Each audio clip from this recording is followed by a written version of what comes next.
So I've been investing in cryptocurrency for about 5 years now, and I've seen a lot of good investments, and I've also seen a lot of really bad investments. So that's what we're gonna go over in today's video, which types of cryptocurrency investing or trading are good strategies and which ones are bad. So S tier is gonna be the best and F tier is going to be the worst. So if you appreciate my insight here, go ahead, gently tap that like button and let's get started. So the way I'm approaching this is I'm pretending like you take 1 month to teach 1,000 people how to do each of these.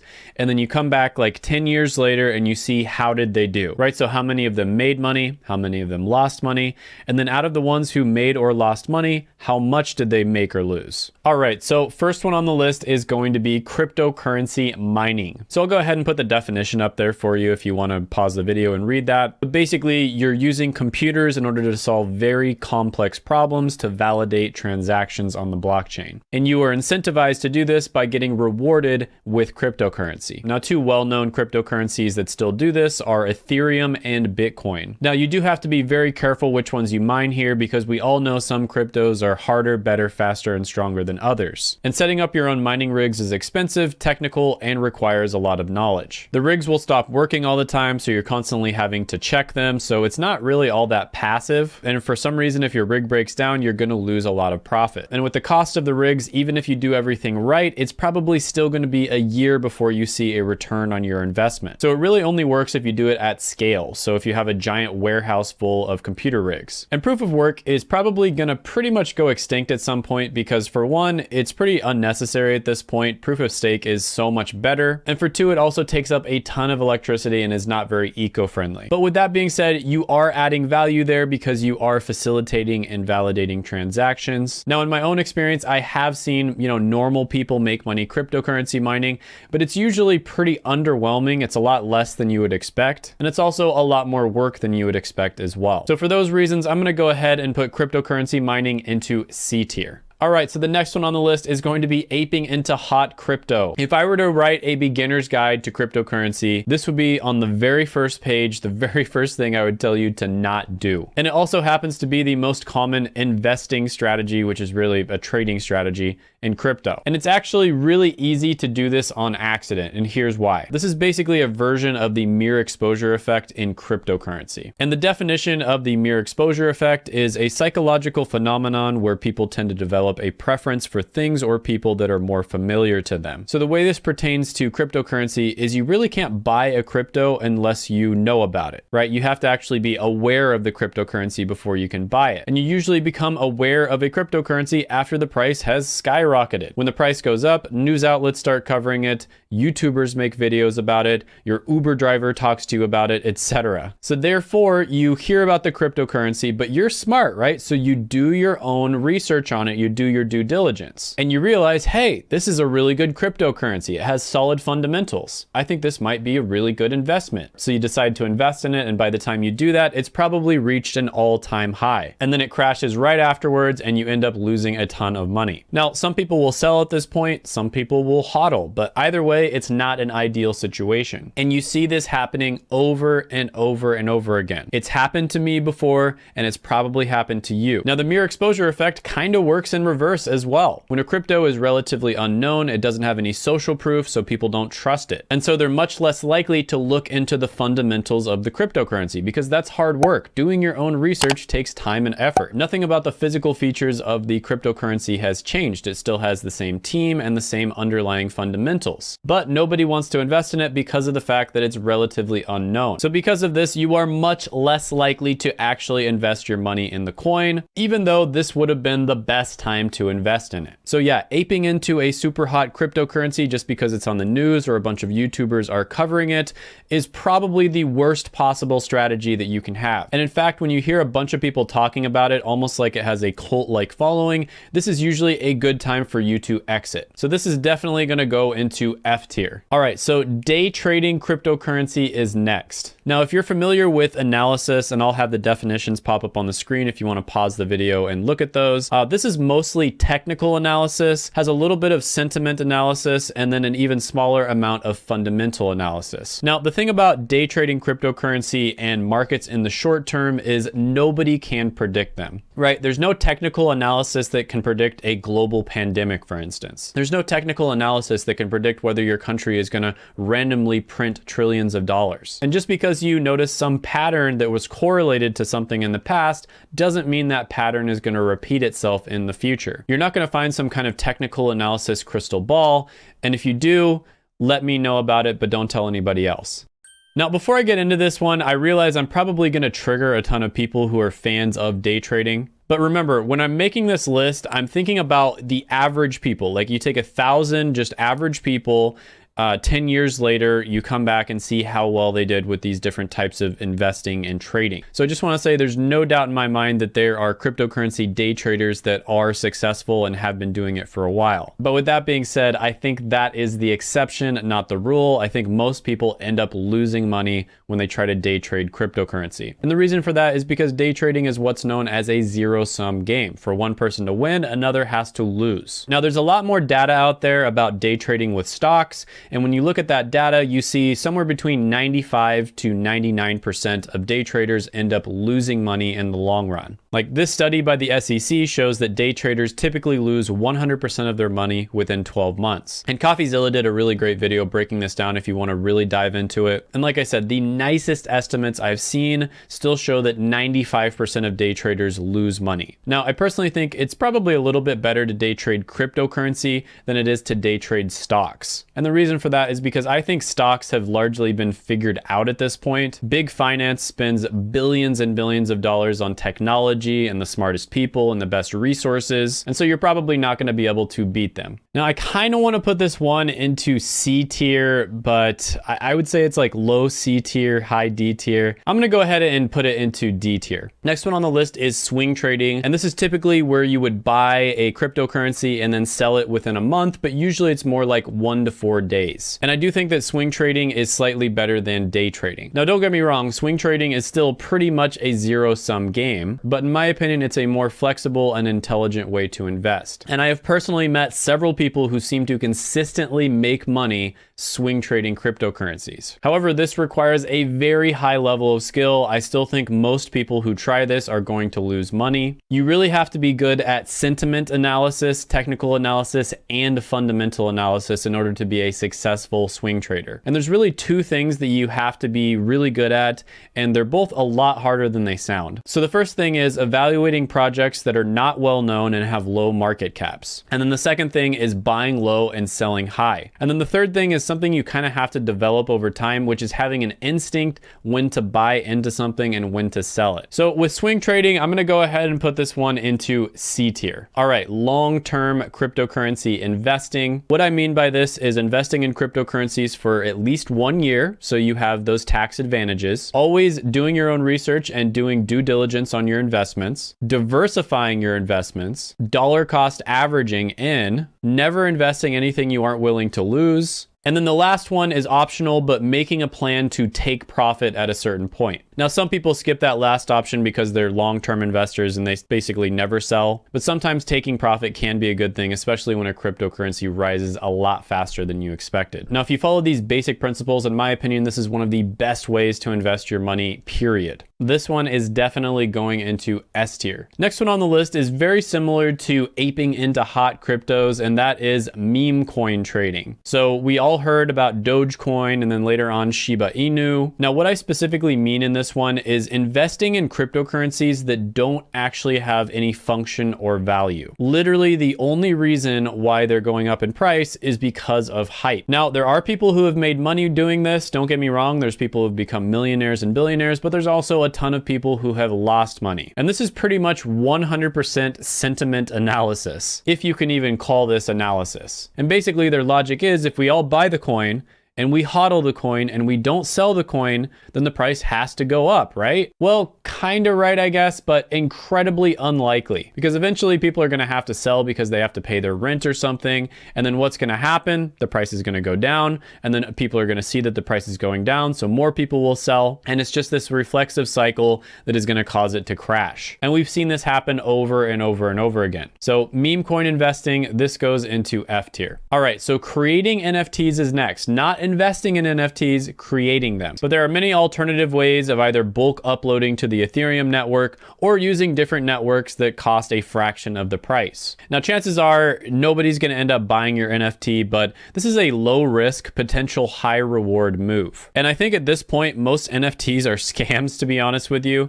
But I do see how they have some really cool use cases in the future with things like gaming cryptocurrency and the metaverse. So this one goes in A tier. Next is long-term investing in NFTs. Now, there are certain people out there that think that NFTs are like the greatest thing that's ever happened to the world. And in my opinion, it's way too early to say this, and most NFTs will likely be worth zero at some point. It's really difficult to evaluate. There's pretty much no experts at this point. I mean, think about it. NFTs really have only been a thing for the last year or so. So anyone who calls themselves an expert is really just a beginner, maybe an intermediate at best. And actually, I'm gonna go ahead and bunch together trading and long-term investing in NFTs because it's extremely risky, and I think a lot of people are going to end up holding the bag. So again, this is one where if you took like 1,000 people and taught them about NFTs, I think there would be a good amount, maybe 5 to 10% of people who would make a ton of money. We're talking like life-changing money, but there would also be a good amount of people who would lose money. So this one is pretty high risk, high reward in my opinion. So I'm going to go ahead and put investing and trading NFTs in B tier. Next on the list is going to be staking cryptocurrency. And this is essentially where you get paid for just holding your cryptocurrency and staking it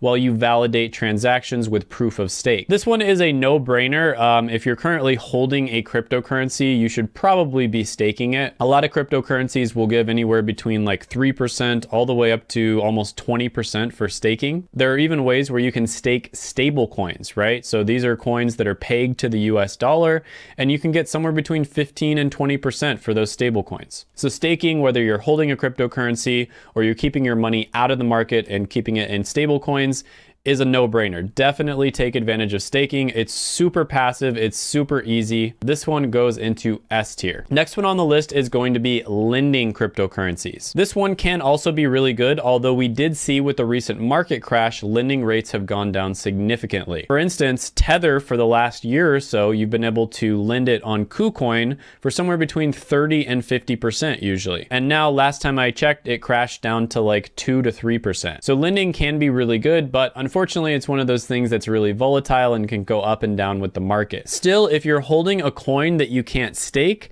it might be a good idea for you to lend it. It is relatively passive, and there's a saying in cryptocurrency where stake what you can, lend what you can't. Now, you do want to be very careful about what platforms you use to lend it. This isn't like a tutorial video. You want to make sure to do your research on that. But lending is really good. I'd say there's a slightly higher upside to lending versus staking, but there's also a little more downside. So it's a little bit riskier. I'm still going to go ahead and put lending into A tier. Next on the list is going to be providing liquidity. So this is basically where you deposit two different tokens and you're basically providing a liquidity pair. You're essentially becoming the market maker yourself rather than using an exchange or big finance to be the market maker for you. You are providing that liquidity. And as a reward for that, just like in traditional finance where the bank or the stock exchange would get trading fees, you end up getting those fees. Now, there's definitely a few things you have to worry about here. For one, the price of the cryptocurrency could go down. So if you're holding two pairs and the price of both of them go down, well, the price of your investment went down. So it's great that you're getting liquidity for it, but you're losing money because the price went down. But there are some really cool benefits to this. So for instance,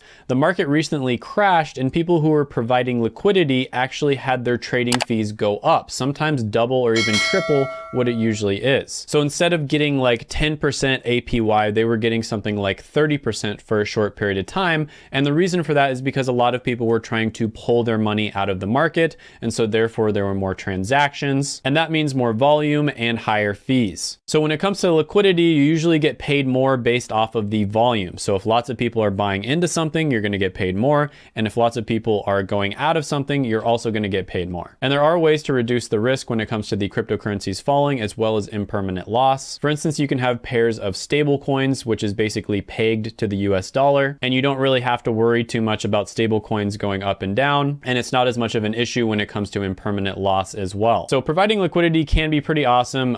It's actually a lot more complicated than that, and I could make an entire video on it if you want me to, so let me know. But all things being equal, I'm going to put providing liquidity into A tier. Next one on the list is going to be yield farming. And this one is almost like providing liquidity on steroids. However, yield farming is not nearly as passive and it's also a lot riskier, but it does have a higher upside. So you can make more money doing something like yield farming than many of the other things we've talked about. So to successfully yield farm, it does require a lot of skill. It also requires you to be actively monitoring things. They usually take a look at the code to make sure there's no, funny business or shenanigans going on with rug pulls. And then they'll go ahead and yield farm that project for anywhere from a few hours to a few weeks. And then they get really good at exiting at the perfect time. Now, again, impermanent loss can be a problem. The price of the cryptocurrency pairs that you're providing liquidity for themselves can also be an issue. And just like with the other forms of investing, using stable coins can reduce the risk. Now, when it comes to yield farming, again, very difficult to do, very active. There is some done-for-you yield farming services popping up. Pretty interesting. I think I'm probably going to experiment with them a little bit with maybe like $1,000. One interesting one is Donkey Finance, which is basically just done-for-you yield farming. But at the end of the day, you are providing liquidity, which means you are providing value. This isn't something where you're just, trying to get magical money. You are actually providing value to other people. And so for this one, I'm going to go ahead and put it into A tier. Next one on the list is going to be Dividend Tokens. Now, this is something that you're seeing companies offer, and it's very similar to a dividend that you would get from a stock. So basically, all you need to do is hold the token, and the company pays you out a percentage of their revenue. So an example of this is KuCoin shares. And this is where users receive a daily share of the transaction fees that are collected on KuCoin. And by the way, if you're going to spend money on crypto anyways, if you appreciate my hard work, you appreciate the channel, go ahead and use my links down in the description below, and you might even get some free Bitcoin. So there's been some pretty crazy stories with dividend tokens. Like someone who held ASTRO was paid $51,000 worth of dividends in one day. And ASTRO stands for Astronaut, which is basically a company that's an investment fund. But these opportunities are few and far in between. It's also not regulated, so you never know what could happen. They could just decide to take the dividend away. So for that reason, and because there's a lot of uncertainty there, I'm going to go ahead and put this one into C tier. Next one is degenerate coin investing. Now, this is very similar to a few that I talked about before, but specifically investing in a cryptocurrency where you know that it can't possibly be real. So for instance, if a cryptocurrency says it's going to give you 20 million% returns in a year, it's obviously fake. That's obviously not going to be true. Nothing is going to give you 20 million% guaranteed returns in a year. What they're going to do is they're going to pay you out in a coin that has no maximum supply, and that coin will become virtually worthless when hyperinflation kicks in. So obviously don't fall for this stuff. I mean, come on, use your brain. This one goes into F tier. Next on the list is going to be creating a cryptocurrency. Now, Bia Heza made a video about how easy it is for people to create cryptocurrencies. And there's something like almost 20,000 cryptos created at this point. So this is a low risk, high effort, possibly high return move. You're not really risking much except for your time. Now, to be fair, it probably will cost you a lot to create a cryptocurrency that's actually good and has real value. But why do that when you can just create some type of dog related coin that can make you millions? So I kind of put this one on here for fun, but I'll go ahead and put it into A tier. Please don't do this. Next on the list is creating a cryptocurrency related company, right? So instead of mining for the gold, you're going to be selling the gold miners pickaxes and shovels. Huge amount of opportunity here. We saw Sam Bankman-Fried go from 0 to almost $30 billion before he turned 30 by doing this. So this is basically creating all different types of products and services that are related to cryptocurrency. And it's much easier to do this if you have a computer science degree. Yeah, had to throw that meme in there. This one goes into S tier. All right, next one, crypto bots. Now, to be fair, I think this is probably better than day trading, and I'm actually planning on doing an experiment with this pretty soon. I've heard Poloniex bots are some of the best ones, so I'll probably do the experiment with them. I'm thinking of doing an experiment where I just invest like $1,000 into like every different method of making money in cryptocurrency. Then I'll make a video on it and maybe just update it every year or something like that. Let me know if that's something you'd be interested in. But yeah, at this point, crypto bots, I mean, I don't see how they can consistently make money, especially when the market goes down. So for that reason, I'll go ahead and put them into C tier. And last but not least on this list is being a crypto influencer. We take very little risk. We get paid whether our investments do well or don't do well. And it seems like from what I've seen, especially when it comes to cryptocurrency, the crazier your investments are, the worse investments that you make, the more views you get, and so therefore the more money you make. All you have to do is make a bunch of pictures with, you know, that face, the O face, and then get paid by some company to peddle some crap cryptocurrency, and you get a ridiculous amount of money from it. So pretty sweet gig. All joking aside, be very careful with cryptocurrency because there is like a lot of scams out there. But yeah, being a crypto influencer goes into S+ tier.